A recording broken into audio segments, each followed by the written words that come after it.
반갑습니다. 이번 시간에는 회로 이론을 어떻게 하면 잘 공부할 수 있을까에 대해서 좀 이야기 드리려고 합니다. 먼저 이제 회로 이론이 그 전자공학 전체 과목 중에서 어느 위치를 차지하고 얼마나 중요한가에 대해서 좀 알아보겠습니다. 이제 회로 이론은 전기, 전자, 통신, 컴퓨터, 제어 등 이제 이런 공학 분야에서 기초가 되는 그런 과목입니다. 그래서 이제 전기, 전자, 통신, 컴퓨터, 제어 같은 것을 공부할 때 하는 과목, 이런 과목에서는 회로 이론을 이제 반드시 공부하게 돼 있는데, 전자공학에서 이제 처음 배우는 학문이거든요. 그래서 이제 그, 그 전자공학에서 이제 그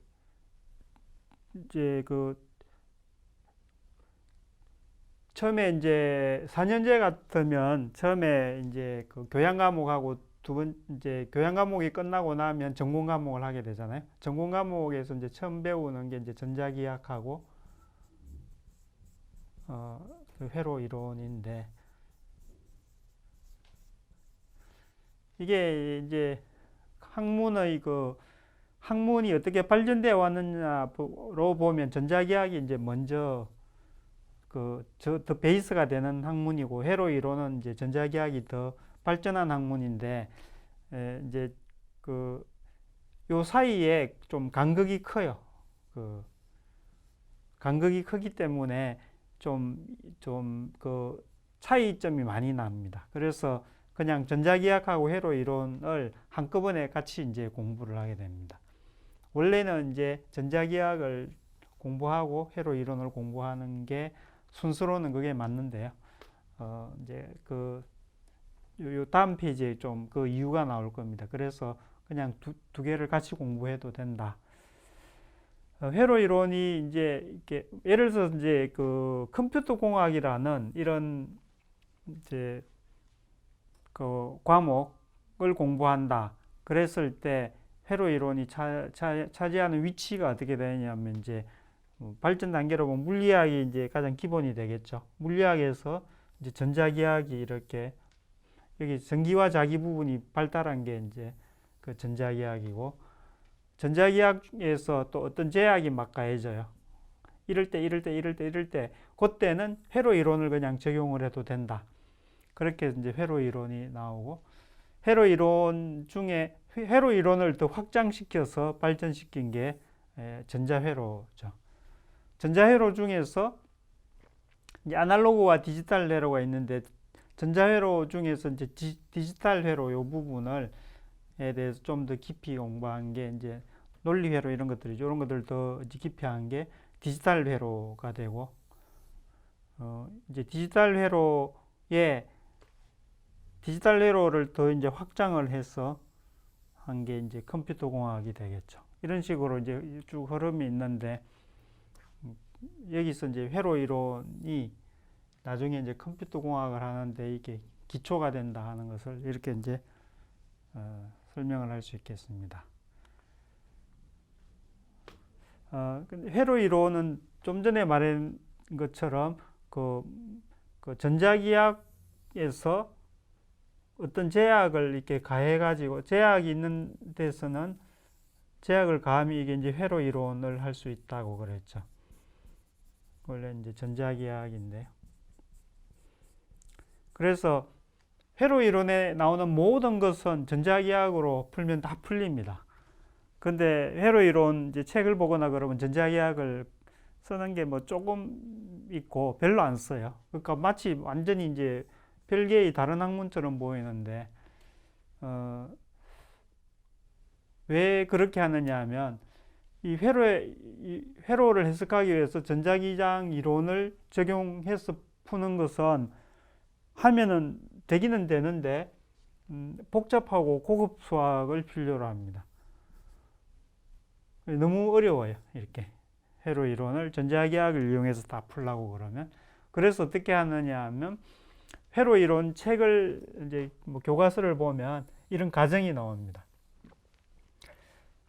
요 이제 세 가지 가정이 들어가면 이제 회로를 전자기학을 이제 쓰지 않고도 다룰 수 있다는 겁니다. 첫 번째로 전기 효과들은 하나의 시스템 전체에서 순간적으로 발생한다. 이것을 이제 집중 정수 시스템이라고 하는데요. 간단히 생각하면 이런 겁니다. 여기 이제 회로에 이렇게 스위치가 있고 여기에 뭐 전구가 이렇게 있을 때 우리 그 전자기학에서는 이렇게 스위치를 닫으면 여기가 전압파, 전류파가 이렇게 그 웨이브 파동이 이렇게 전달이 되어서 뭐 이게 불이 켜지고 또 여기서 반사도 일어나고 이런 복잡하게 다루죠. 전송선로의 개념으로 이렇게 다루잖아요. 그런데 회로 이론에서는 그러지 않는다는 거죠. 여기 스위치 키면은 모든 곳에 동시에 순간적으로 전압이 걸린다. 이렇게 된다 하는 겁니다. 이렇게 이제 이렇게 안 다루고 만약에 여기 거리에 따라서 전압파, 전류파가 이렇게 있다 그러면 그런 경우에는 이제 전자기학을 도입할 수밖에 없습니다. 예를 들면 뭐 그 주파수가 굉장히 높은 뭐 이제 그 컴퓨터라고 치면 그런데 주파수가 몇 기가헤르츠 단위인 이런 시스템에서 이렇게 막 선로를 이렇게 길게 했다. 막 엄청 이렇게 길게 해서 길게 하면은 이 주파수가 높으니까 파장이 짧을 거잖아요. 이 파장이 뭐 이런 식으로 된다. 이쪽은 플러스가 되고 0이 되고 전압으로 치면 마이너스가 되고 이러면 그 한 전선 안에 플러스인 곳도 있고 마이너스인 곳도 있고 이렇게 돼 버리잖아요. 이렇게 되는 곳에서는 회로 이론을 못 쓴다는 겁니다. 이런 곳은 이제 전자기학을 써야 되고 이 파장에 비해서 굉장히 그 짧은 파장이 이렇게 있으면 파장에 비해서 굉장히 작은 이런 부분을 회로를 공간을 사용한다 그러면 이제 회로 이론을 적용할 수 있다 하는 겁니다. 그 다음에 시스템 내 각 소자의 순 전하는 항상 0이다. 그러니까 순 전하 이게 이제 순이 이게 0으로 네트입니다. 다 합쳐봤을 때 0이 되는 거예요. 근데 그게 예를 들면 전하가 쌓이는 게 당장 생각나는 게 커패시터죠. 커패시터에 플러스 Q, 마이너스 Q 이렇게 쌓이지만 이것은 원래 그 전하가 분리되어 있지 않았던 게 외부에 뭐 이런 그 전원에 의해서 이렇게 전하가 이렇게 나누어진 거죠. 이렇게 해서 이제 전자가 이렇게 이동해서 여기는 전자가 부족한 상태, 여기는 전자가 많은 상태. 그래서 원래 있던 전하, 여기서는 전자죠. 원래 있던 전자의 개수가 바뀌거나 하지 않죠. 단지 그 이동을 했을 뿐이죠. 그래서 이 시스템 전체를 다 보면 결국은 중성이 되죠. 중성이 돼서 0이 되죠. 전하를 다 합쳐보면 플러스 Q, 마이너스 Q 0이 된다는 거죠. 이렇게 될 때는 이제 그 회로 이론을 적용하려면 이렇게 돼야 된다는 겁니다. 그런데 이제 우리 전자기학 같은 경우는 그냥 이런데 전하가 이렇게 있고 그냥 이렇게 해서 전하가 뭐 이렇게 되어 있다. 전기장이 이렇게 가고 그냥 이렇게도 다루고 있잖아요. 그래서 이거 시스템 내에 전하가 그 네트 전하, 순 전하가 0이 아닌 이런 경우도 있다는 거죠. 이런 경우는 전자기학을 써야 된다는 겁니다. 그 다음에 하나의 시스템 내에서 소자들 사이에 자기적 결합은 없다. 자기적 결합이 있는 게 트랜스포머는 자기적 결합이 있는 것 같지만 트랜스포머는 요 하나가 이렇게 되어 있는 거 하나가 요게 하나의 소자죠. 이것은 트랜스포머는 분명히 여기에 자기적 결합이 있지만 요거는 요것이 한 소자예요. 입력, 단자, 출력, 단자. 그러니까 요거는 여기에 위배되는 게 아니죠. 이제 소자들 사이 자기적 결합이 없다는 것은 여기에 뭐 이제 회로 기판에 이제 여기 뭐 저항이 있고 또 옆에 이렇게 저항이 있고 이렇게 하는데 여기 전류가 이렇게 흘러가지고 전류가 흐르니까 전자기학 개념으로 보면 전류가 흐르면 여기 자기장이 이렇게 형성이 되죠. 그러면 여기 자기장이 이제 멀면은 좀 자기장의 세기는 약해지만 이렇게 커플링이 되잖아요. 그래서 여기 흐르는 전류 때문에 자기장이 생기고 이 자기장 때문에 여기에 전류가 유도되고 전자기학의 개념에서는 그렇게 되는 게 맞죠. 하지만 회로 이론에서는 이런 게 무시할 수 있다. 이런 게 없다고 본다. 이렇게 다룰 수 있으면 그러니까 회로 이론으로 다룰라 하면 이런 게 없다. 무시해도 되어야 된다는 겁니다. 네, 그래서 이런 게 무시할 수 없다고 그러면 전자기학으로 이것을 풀이해야 되고 여기 흐르는 부품이 뭐 좀 많이 떨어져 있고 전류도 그렇게 세지도 않고 해서 커플링이 안 일어난다. 그렇게 되면 이제 회로 이론을 쓰려면 커플링이 일어나지 않는다고 취급할 수 있어야 된다는 겁니다. 요렇게 이제 요런 조건이 다 성립이 되면은 복잡한 전자기장 이론, 전자기학을 적용하지 않고 이제 회로 이론을 별도로 이렇게 쓸 수 있다는 겁니다. 그러면 이제 간단해지겠죠. 그러다 보니 복잡한 이 이제 전자기장 이론을 쓰지 않고 간단한 방법을 쓰게 되니까 마치 전자기학하고 이제 회로 이론하고 많이 좀 멀어진 것처럼 그렇게 느껴지는 거죠.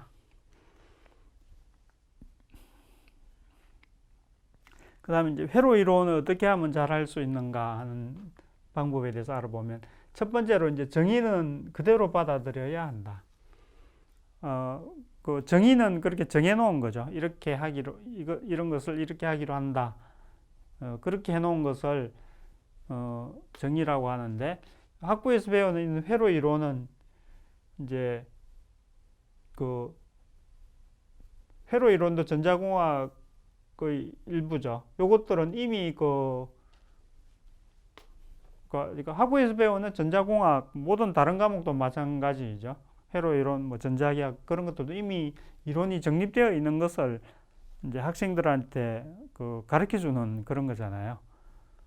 그래서 이거는 학습하는 거지 학생들한테 뭐 깊이 생각해서 새로운 이론을 만들라 하는 그런 과목이 아니에요. 그래서 이미 정립되어 있는 것을 학습하는 거라서 그 정의라든지 그것은 그대로 받아들여야 된다는 겁니다.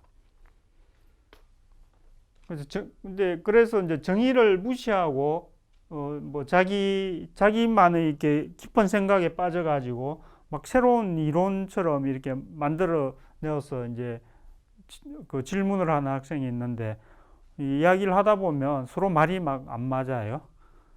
정의를 무시했기 때문에. 똑같은 예를 들면 커패시턴스를 이야기한다고 그러는데 제가 말하는 커패시턴스하고 그 학생이 말하는 커패시턴스하고 막 그 의미가 다르면 이게 말이 안 통하겠죠. 그래서 막 그 정의를 무시하고 자기만의 이론에 빠져가지고 그렇게 하면 안 된다는 겁니다. 그렇게 하면 이제 그 이후에 오는 개념은 모두 맞지가 않게 됩니다. 정의가 안 맞기 때문에. 그래서 대화를 해도 막 서로 이해를 못하게 되는 거죠. 그래서 정의를 그대로 받아들여야 한다. 두 번째는 이제 문제만 맞추려고 하면 안 된다는 거죠. 개념을 모르고 이제 문제의 답을 맞추는 요령에만 관심이 있다고 하면 뭐 단순한 문제 같으면 이제 이제 점수가 좀 더 잘 나올지 모르겠지만 뭐 이런 식으로 공부하면 이제 시험 치고 나면 다 잊어버리겠죠. 그래서 개념을 잘 알고 개념을 잘 아는 게 중요하다는 거죠. 개념을 잘 아는 사람은 이제 응용 문제 할 때 힘을 발휘할 수 있겠죠. 그리고 시간이 지나도 개념을 바탕으로 이제 그 문제를 이렇게 더듬어 가면서 풀어낼 수가 있다는 겁니다. 그 다음에 수학의 바탕 위에 전공을 공부해야 된다. 이제 회로 이론에서도 이제 수학이 많이 나옵니다. 근데 수학을 잘 모르는 데서 이제 공학을 하려고 하면 공학이 다 이게 수직으로 표현을 하거든요. 이렇게 하면 이제 말 모르면서 시를 쓰려는 거, 비유가 너무 좀 센지는 모르겠지만 그거 비슷하다는 겁니다. 그래서 이제 뭐 회로 이론 공부하는데 이게 공부하는데 뭐 들어가는 여러 가지 이제 수학적인 기법이 나오는데 예를 들면 크레머스 룰이 나오고 뭐 그런 또 뭐 라플라스 트랜스포메이션 그런 게 나오고 그런 게 나오는데 이제 잘 모를 수는 있겠죠. 예. 잘 모르면 이렇게 공학 수학을 배우거든요. 공학 수학 이제 책을 읽어봐가지고 공부해서 알겠다 그러면 그 정도면 괜찮아요. 그 정도면 회로 이론에서 이제 공부하다가 모르는 수학은 공학 수학책을 배우고 공부해서 이제 적용을 하면 되니까. 그런데 여기 나오는 수학을 잘 몰라서 공학 수학을 봤는데 여기서도 무슨 말 하는지 모르겠다. 그렇게 되면은 이 회로 이론 공부를 일단 중지를 하고 이 수학부터 해야 된다는 겁니다. 시간 없는데 어떻게 그러느냐 하겠지만 긴 시간을 보면 이게 훨씬 유리한 겁니다. 왜냐하면 전자공학에서 배우는 과목들이 이렇게 많잖아요. 줄줄이 이렇게 있는데 여기 전부 다 이게 수학을 쓴다는 거죠. 그런데 수학을 제대로 안 해놓고 하면 얘도 제대로 못해요. 겨우 뭐 통과를 해서 또 그 다음 학년에 올라가서 이거를 하는데 또 수학을 몰라서 또 어려워요. 그러니까 졸업할 때까지 계속 안 좋은 점수로 수학 때문에 힘들어하면서 이렇게 해야 된다는 거죠. 차라리 뭐 한 학기나 이렇게 해서 수학을 공부를 확실히 한 다음에 이렇게 하면 몇 년을 잘할 수가 있어요. 그러니까 몇 년 고생할 거냐, 몇 년 잘할 거냐, 그게 몇 개월을 이제 투자하느냐에 따라 달라지는 거죠. 마치 뒤에 나오는지 모르겠는데, 마치 비슷합니다. 외국에 유학을 가는데 의학코스에 들어가서 말을 이제 배운 다음에 거기 전공을 공부하는 거하고 아마 빨리 급해가지고 이제 말을 잘 못 알아들으면서 공부하는 거하고 단순 계산으로야 그냥 전공해가지고 공부하는 게 기간이 짧겠죠. 하지만 질을 보면 의학코스 밟고 이게 전공을 하는 게 질적으로 훨씬 높은 이득을 얻을 수 있죠. 예, 전공은 몇 년간 공부하는 겁니다. 그것이 기초가 되는 것을 잘 알아두는 게 좋다는 겁니다. 그리고 그 다음에 이제 다른 과목하고 좀 다르게 해요. 이제 전자기학 같은 경우는 기법, 도구 이런 게 그렇게 크게 많이 안 써요. 뭐라고 하나 하면 좀 그냥 건면성실하게 이제 수학을 잘 적용을 해서 풀면 되는데 이제 전자기학은 3차원으로 많이 나오니까 전자기학은 그림을 그려봐 가지고 상쇄되는 거 이런 것들을 잘 찾아내는 게 좀 잘하는 방법이라고 할 수 있으면 회로 이론은 푸는데 방법이 여러 가지가 있어요. 그래서 기법 같은 거 또 도구 이런 것들이 많이 쓰이게 됩니다. 점점 이제 그렇게 되기 때문에 여기 나오죠. 회로 이론은 이제 전자기학에 비해 수학적으로는 덜 어렵지만 여러 기법이 있어서 항상 선택의 문제에 부딪히게 된다는 거죠. 어떤 문제가 딱 나오면 이제 그 전자기학 같은 경우는 문제가 딱 나오면은 이거를 이제 이렇게 그림을 그려보거나 해서 어떻게 하면 계산 안 할 것을 추려내고 계산할 것만 딱 계산을 할까, 좀 그런 생각이 많이 들고, 회로 이론은 문제가 딱 보면 어떤 기법으로 하면 잘 되지, 항상 그런 생각이 많이 들게 됩니다. 어떤 방법이 좋을까, 이게 이제 항상 따라다니게 됩니다. 그래서 이제 이런 것을 잘 선택하는 방법은 회로의 형태라든지 또 상황, 그 다음에 구하려는 것, 이런 것들을 잘 파악을 해야 된다는 거죠. 그래서 뭐 기법으로 본다고 하면 태분행 노턴 정리도 있고, 전원 변환을 할 수도 있고, 그 다음에 델타 Y 변환, 뭐 라플라스 변환, 페이저 변환, 마디전 합법, 망전류법, 뭐 중첩의 원리, 슈퍼포지션, 그 다음에 뭐 컨볼루션 적분 같은 이런 여러 가지 기법이 나옵니다. 그래서 이런 기법들 다 익히고 나면 막 머리가 복잡해지거든요. 그래서 그런데 이런 기법을 잘 익혀놓고 그 다음에는 어떤 기법을 쓸까 하는 것은 실제로 많이 접하는 수밖에 없습니다. 접하면 이렇게 보면 감이 와요. 어떤 걸 하는 게 좋겠다. 그 다음에 아까 이제 여기 기법도 이야기했지만 도구가 나오는데요. 뭐 이제 학교에서 이제 시험을 보고 나면 이제 공업용 전자계산기를 이용하겠죠.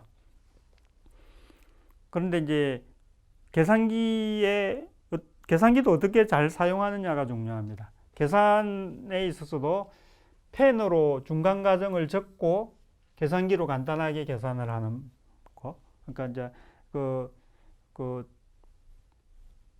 그런 무엇을 구하는데, 최종적으로 구하는데 중간 단계에 구해야 될 게 많다는 거죠. 그럴 경우 중간 단계에 구한 것을 계산기로 간단하게 계산해서 값을 이렇게 다 구해 놓고 나중에 이제 최종적인 값을 나타낼 때 구해 놓은 값으로 계산기로 이제 한 번에 이렇게 답을 구하는 이런 게 좋을 때도 있고, 이런 방식으로 하는 게 좋을 때도 있고, 그냥 그 복잡한 식 하나에다가 값을 다 집어넣어 가지고 계산기로 한 번에 한꺼번에 계산하는 게 이게 더 나을 때도 있어요. 어느 게 좋으냐? 그거는 지금은 말 못해요. 상황에 따라 다 다르니까요. 또 어떤 경우는 계산기 기능에 제약이 있어서 한꺼번에 이렇게 못하는 수도 있어요.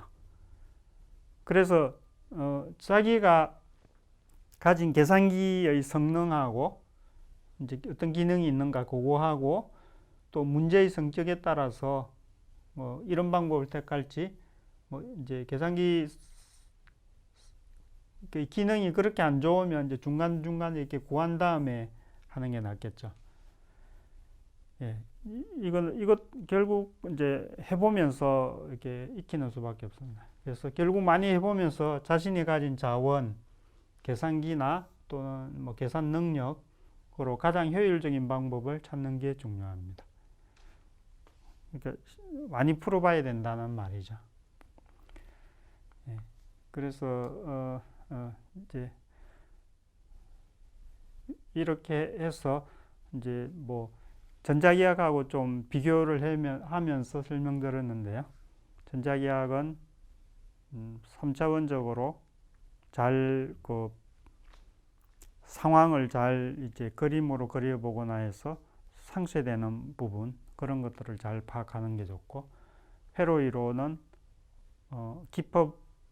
어떤 기법을 택할지 잘 선택하고, 또 계산기 능력, 자기 계산 능력하고 계산기 성능 같은 걸 비교해서 이제 하는 방법, 이런 것들을 잘 선택하는 게 중요하는데, 뭐 지금은 그게 중요하다고 말씀밖에 못 드리겠어요. 예, 그건 이제 실제로는 해보면서 이제 본인 스스로 잘하는 방법을 찾아야 돼요. 개인마다 다 다를 거예요, 결과가. 예. 이렇게 해서 뭐 회로 이론을 이제 어떻게 하면 잘 공부할 수 있을까에 대해서 대략적으로 설명드렸습니다. 수고하셨습니다.